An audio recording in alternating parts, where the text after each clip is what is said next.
Bonsoir à tous, très heureuse de vous retrouver en ce début de semaine pour une nouvelle édition dont voici les grands titres. Dans le contexte international actuel et même si Monaco n'a pas été reconfiné et que la situation sanitaire est ici maîtrisée, est difficile de ne pas céder à la morosité ambiante. Si nous sommes libres de nos mouvements à Monaco, ce n'est pas le cas au-delà des frontières. Depuis le début de la crise Covid, la santé mentale des personnes a été considérablement altérée face à l'anxiété, la peur de la maladie ou les nouveaux réflexes à adopter. Nous serons avec le chercheur du CNRS, Xavier Briffaut, qui prend part à plusieurs études et nous expliquera quels sont les troubles que l'on a vus se développer. Et l'un des meilleurs moyens pour doper son moral, l'un des meilleurs remèdes pour lutter contre une certaine forme de sédentarité, pour rester en forme tout simplement, c'est la pratique sportive. Alors les salles de sport sont certes fermées pour l'heure, mais cela ne doit pas nous empêcher de nous entretenir. C'est ce que nous dira la coach sportive Marina Bordet. Elle nous distillera de précieux conseils. L'exception culturelle monégasque, les spectacles, les arts, voilà aussi un beau moyen de s'évader. Des airs d'opéra ont retenti avec Carmen ce week-end et les jeunes danseurs de l'Académie Princesse Grace ont quant à eux chaussé leur pointe lors de 2 sessions d'imprévu. Reportage à suivre dans ce journal. Vous l'avez suivi en direct sur Monaco Info samedi, la victoire de la Roca Team face à Limoges. Le championnat de Jeep Elite est actuellement à l'arrêt partiellement, mais il pourrait reprendre complètement le mois prochain. Nous entendrons le directeur exécutif de l'AS Monaco Basket, Oleksiy Yefimov. Et pour débuter ce journal, les autres grandes informations du jour avec Fabien Bonilla, bonsoir. Et il est question de la 3e étape de la campagne de vaccination contre la grippe saisonnière. Bonsoir Patricia, bonsoir à tous. Après une première phase de vaccination mi-octobre destinée aux personnes de plus de 65 ans, puis une seconde phase début novembre dédiée à l'ensemble des Monégasques et des résidents, cette troisième vague à compter de ce lundi élargit le champ de vaccination à l'ensemble des salariés de Monaco, ainsi que leurs ayants droit, sur simple présentation d'une carte d'affilié social. Ils pourront se procurer les vaccins contre la grippe dans les pharmacies de la Principauté, avec ou sans prescription médicale. Le patient pourra se faire administrer ce vaccin par le pharmacien, le médecin traitant ou une infirmière libérale. Il sera intégralement remboursé par la caisse sociale du patient.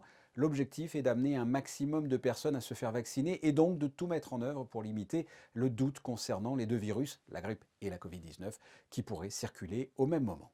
Nous débutons une semaine qui s'annonce environnementale. Effectivement, Monaco participe à la Semaine européenne de la réduction des déchets qui se déroule du 21 au 29 novembre. Il s'agit de la deuxième édition. On y reviendra régulièrement avec de nombreux rendez-vous, dont une collecte de livres d'occasion pour enfants de 0 à 15 ans. Cette collecte contre le gaspillage est organisée par la mairie de Monaco en collaboration avec l'association Monaco Développement Durable. Les dons de livres seront distribués aux enfants de la vallée de la Roya, à l'association Children Education and Protection et à l'école Charles Humbert de Sainte-Agnès. Pour donner vos livres d'occasion en très bon état et en français, il faut se rendre ce mardi et jeudi de 9h à 13h au marché de la Condamine et ce mercredi de 11h à 15h au Stars Bar. Vous y avez peut-être participé cette année, la No Finish Line s'est achevée dimanche après-midi. Oui, après 8 jours de course, c'était le finish de la No Finish Line 2020, une édition particulière où les 6120 participants ont pu courir où ils le voulaient grâce à une application. Et cette année, des coureurs de 19 pays différents y ont participé, comme par exemple en Afrique du Sud, en Bolivie ou encore au Burkina Faso. 211 803 km ont été parcourus, ce qui a permis de récolter 317 000 euros, sachant que cette année, le montant du kilomètre a été revu à la hausse et n'a pas rapporté 1 euro mais 1,50 €. Les fonds récoltés permettront de financer des projets en faveur d'enfants malades et défavorisés. Une partie de la dotation sera d'ailleurs utilisée pour les enfants des vallées sinistrées par la tempête Alex. En plus de ces kilomètres parcourus, 800 jouets ont été collectés et leur seront offerts pour les fêtes de Noël. Depuis le début de la crise sanitaire, il a beaucoup été question des gestes indispensables pour se protéger, des conséquences physiques et vitales du virus. On parle beaucoup moins des conséquences mentales. Et pourtant, de nombreux troubles sont là, leurs conséquences se font déjà ressentir et se feront ressentir pendant plusieurs années encore. Nous avons joint l'un des chercheurs du CNRS qui appartient au Centre de recherche médecine, sciences, santé, santé mentale et société. Bonsoir Xavier Briffaut. Bonsoir. Cette crise sanitaire a eu de multiples répercussions sur notre santé mentale. Quels sont les troubles, tout d'abord, que l'on a vu apparaître? Ce sont avant tout les troubles anxieux, les troubles du sommeil avant ça même, et puis ce qu'on voit beaucoup apparaître en ce moment, ce sont les troubles dépressifs. La dépression, il faut savoir que Classiquement, ça représente à peu près 6% de la population chaque année qui fait un épisode dépressif, dont un tiers sévère. Un épisode dépressif sévère, ça veut dire qu'on ne peut plus du tout fonctionner, hein. On ne peut plus travailler, on ne peut plus s'occuper de soi, on risque d'être hospitalisé, on est à risque très augmenté de suicide. Et là, ce qu'on voit en ce moment, c'est une multiplication par deux des troubles dépressifs, en tout cas de la symptomatologie dépressive dans un premier temps, dans les enquêtes. Il y a l'anxiété, mais il y a d'autres facteurs de ces troubles, hein. Il y a la peur face à la maladie, mais pas seulement. Non, pas seulement du tout. Alors la peur face à la maladie, on l'a vu surtout dans un premier temps, hein, au mois de mars, où là effectivement le virus est arrivé, on avait très peu de connaissances. Donc effectivement, ça a beaucoup terrorisé, tout le monde. Donc le premier confinement a été, bon, on va dire une stratégie, d'urgence, de réaction rapide parce qu'on n'avait pas anticipé les choses. Bon, d'une certaine manière, ça a protégé quand même la population du virus, ça c'est sûr, mais aussi sa santé mentale parce que les gens ont été protégés d'être exposés à quelque chose qu'ils considéraient comme très dangereux. C'était presque un cocon en mars. Aujourd'hui, certains le voient comme une prison. En effet, ça a été plutôt anxiolytique et protecteur en mars, même si ça a eu des conséquences déjà très très graves chez les gens qui étaient confinés dans des conditions difficiles ou qui ne pouvaient pas se confiner, qui devaient continuer à travailler, qui eux étaient exposés au risque viral perçu. Là, on s'aperçoit qu'en fait, ça devient une modalité récurrente de gestion de la crise. À Monaco, on a la chance de ne pas être confiné, mais les pays Oui. voisins ont des politiques de confinement. Mm. Cela reste tout de même dangereux pour la santé mentale puisque aux frontières, tout est verrouillé. L'épidémiologie du Covid à Monaco a l'air effectivement meilleure qu'ailleurs. On peut penser que c'est dans une bonne mesure en raison d'un très bon respect de ce qu'on appelle les gestes barrières. À Monaco, possiblement, on a une population un peu plus éduquée de façon générale qu'ailleurs. On a aussi probablement un niveau de revenu plus élevé. On a des conditions de logement meilleures. On a peut-être moins de transports en commun. Bref, il y a tout un tas de facteurs qui concourent à ce que l'épidémie soit mieux contrôlable à Monaco sans confinement. Il n'en reste pas moins que pour tous, le contexte international est anxiogène. Dans les enquêtes que vous avez conduites avec des professionnels de tous bords, ce qu'il ressort, c'est que les gens ont en quelque sorte perdu l'envie. Oui, la première chose qu'on a vue, c'est les troubles du sommeil, ça c'est classique. Mais ensuite, la perte d'envie, effectivement, ce qu'on appelle l'anédonie, la perte du plaisir, qui est un des symptômes de la dépression. La perte du plaisir, la perte du désir, la perte de capacité à se projeter dans l'avenir, le sentiment d'avenir bouché. Et on voit des gens qui ne rient plus, qui ne lisent plus, qui n'ont plus d'activité plaisante et qui se dépriment, tout simplement, progressivement. Tous les âges sont touchés. Si on prend les jeunes, par exemple, et même les très jeunes, les enfants, on voit tout de suite les conséquences que ça a, mais surtout que ça va avoir. C'est-à-dire si on démolit la capacité des étudiants à se former ou la capacité des enfants à être éduqués à l'école, à apprendre à lire, à avoir des amis, à adopter des comportements relationnels adaptés et bénéfiques, bah, ça va avoir des conséquences sur des années, des dizaines d'années. Pour les personnes en situation active, il peut y avoir des... Alors, les personnes dont l'activité économique est détruite par le confinement, évidemment, elles sont impactées immédiatement. Et là, le risque majeur, c'est la dépression. Et derrière la dépression, c'est le suicide. Non pas que tous les dépressifs se suicident, très loin de là. Mais les autres qui doivent télétravailler, par exemple, alors qu'ils n'ont pas été formés pour ça, qu'il faut monter un poste de travail de briquet de broc, que le management ne suit pas forcément, que du coup ça génère un burn-out permanent, des conflits familiaux. Tout ça, le burn-out, c'est aussi quelque chose qui fait le lit de la dépression à plus long terme. Chez les personnes âgées, évidemment, elles sont plus terrorisées ou anxieuses. Cela va être un mal insidieux qui pourrait avoir des effets sur le long terme. On peut dire qu'il y a quelque chose de la vie collective, quelque chose du vivre ensemble, quelque chose des modalités habituelles de notre lien social qui a été, j'ai envie de dire, fracassé par le confinement. Donc on sait que la manière qu'on avait de se projeter dans l'avenir, de vivre ensemble, de prévoir nos activités, on sait que tout ça, ça peut être détruit, continuer à être détruit. Et ça, c'est le fond commun de sécurité sociale, de sécurité relationnelle qui est altéré.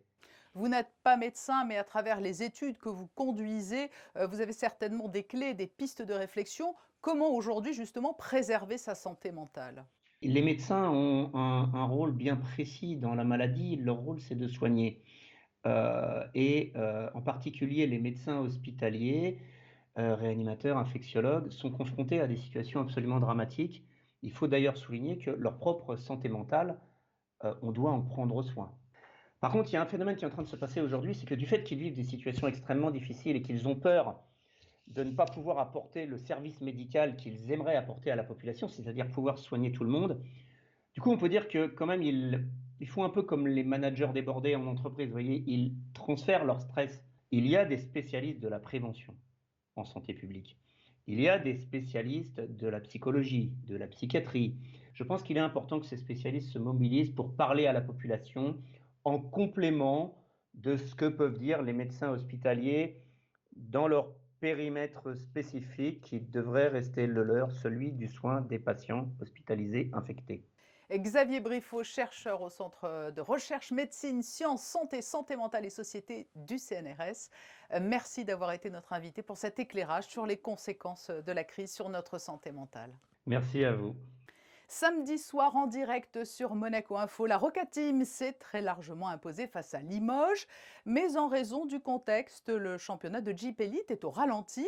Seuls 6 matchs ont été programmés au mois de novembre, mais la Ligue nationale étudie la possibilité d'une reprise du championnat le mois prochain.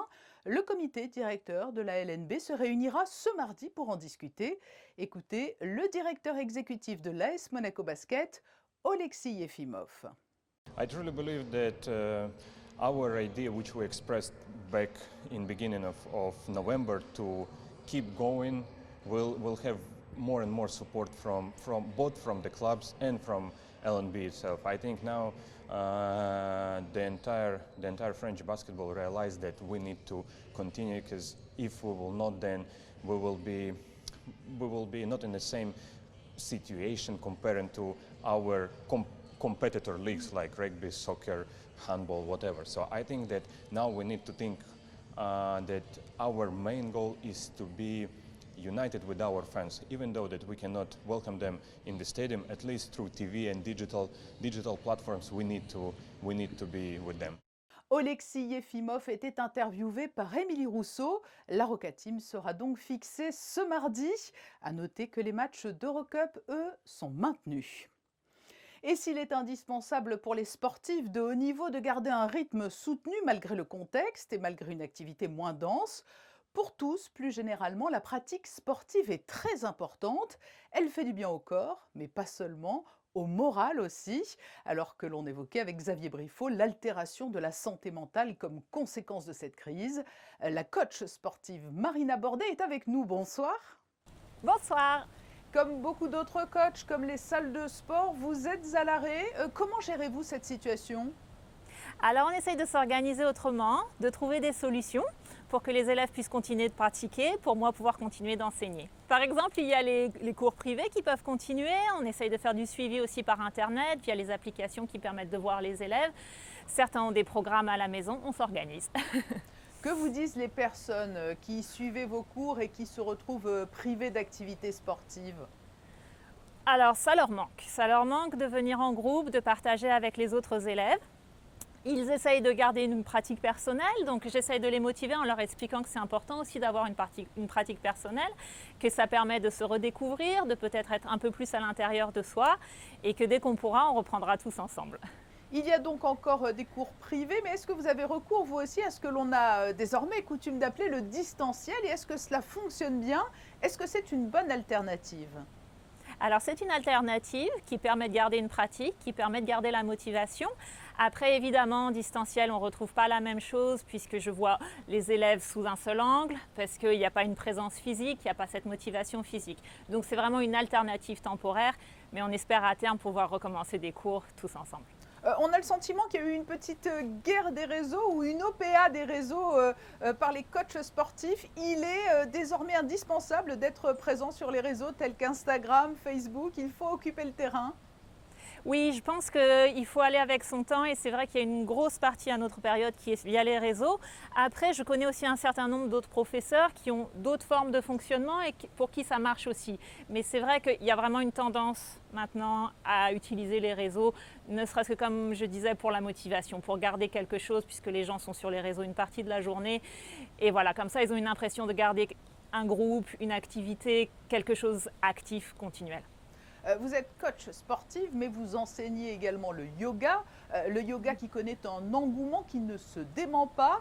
C'est l'arme anti-morosité dans le contexte que l'on connaît? Oui, c'est une très très bonne solution. Parmi d'autres, mais c'est vrai que c'est une très très bonne solution parce qu'il y a un aspect physique, mais il y a aussi un aspect mental qui est d'ailleurs normalement l'essentiel du yoga. On commence par les postures, ça agit sur le mental et c'est vrai que dans des périodes, notamment comme des périodes en ce moment, ça aide beaucoup.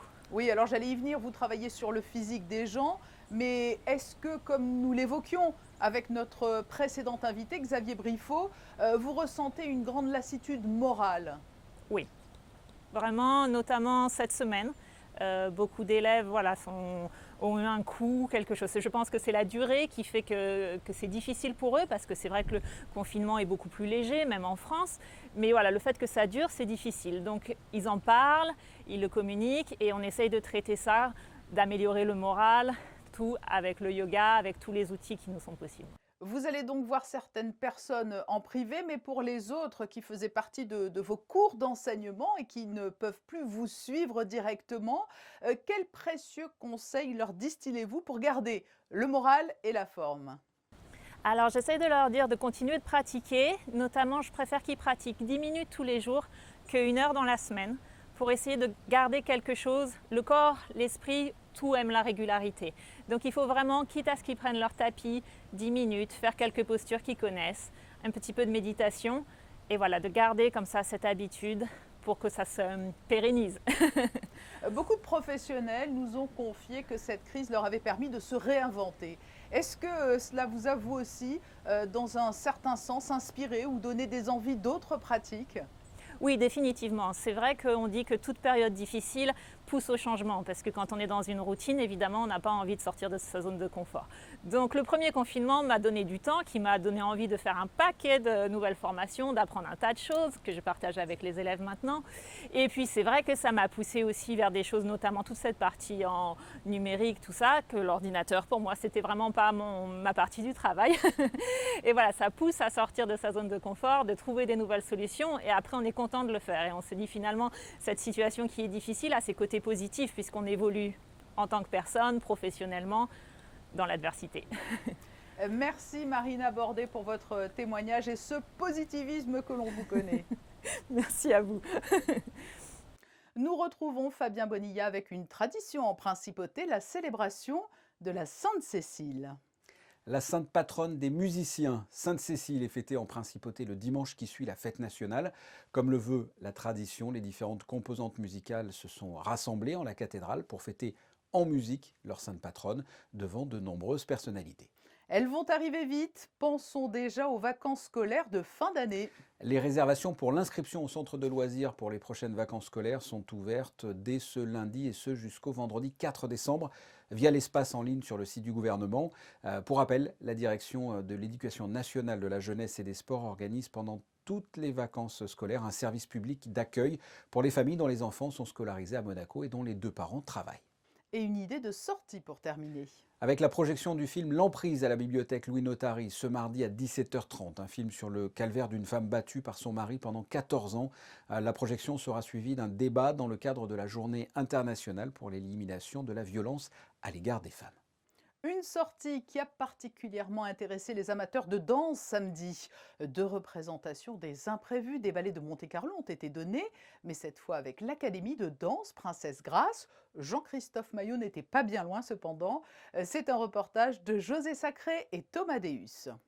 Au Théâtre des Variétés, accueilli par M. Patrice Sellario, ministre de l'Intérieur, Françoise Gamerdinger, directeur des Affaires culturelles, Jean-Christophe Maillot et Lucas Massala, Son Altesse Royale, la Princesse de Hanovre, présidente des Ballets de Monte-Carlo, a assisté samedi 21 novembre au premier imprévu de la saison proposé par les élèves de l'Académie de danse Princesse Grace. Il faut toujours montré que la danse est vivante à Monaco. Nous avons cette merveilleuse initiative de pouvoir offrir au public de manière facilement accessible un spectacle qui a lieu de manière plus confidentielle d'habitude. C'est donc l'Académie. Moi, je suis ravi que l'Académie puisse présenter aussi, dans des circonstances différentes, ce spectacle au Théâtre des Variétés. Et je crois que Luca Massala a préparé quelque chose d'assez sympathique en attendant que les ballets puissent se présenter plus tard au Grimaldi Forum. Comme toujours, les imprévus, c'est une façon pour le public de regarder le travail de l'Académie. À différence du gala de mois de juin, on montre en fait le travail quotidien des élèves, les classes de danse classique, contemporain, variation et composition. On finit avec 2 compositions, la dernière avec la musique de John McLaughlin qui nous a donné une de ses musiques et une élève qui a fait une composition à elle. C'est une chose très importante pour nous, d'autant plus qu'à Monaco, on a quand même eu tous la chance de pouvoir continuer à travailler dans une sécurité totale. On se teste régulièrement. D'ailleurs, on a été testé il y a 3 jours. On sait que nous sommes tous les deux négatifs et tous les élèves et les danseurs de la compagnie sont testés régulièrement, ce qui nous permet de continuer à maintenir notre activité. Et ça, je crois que c'est une chance quand même assez exceptionnelle aujourd'hui.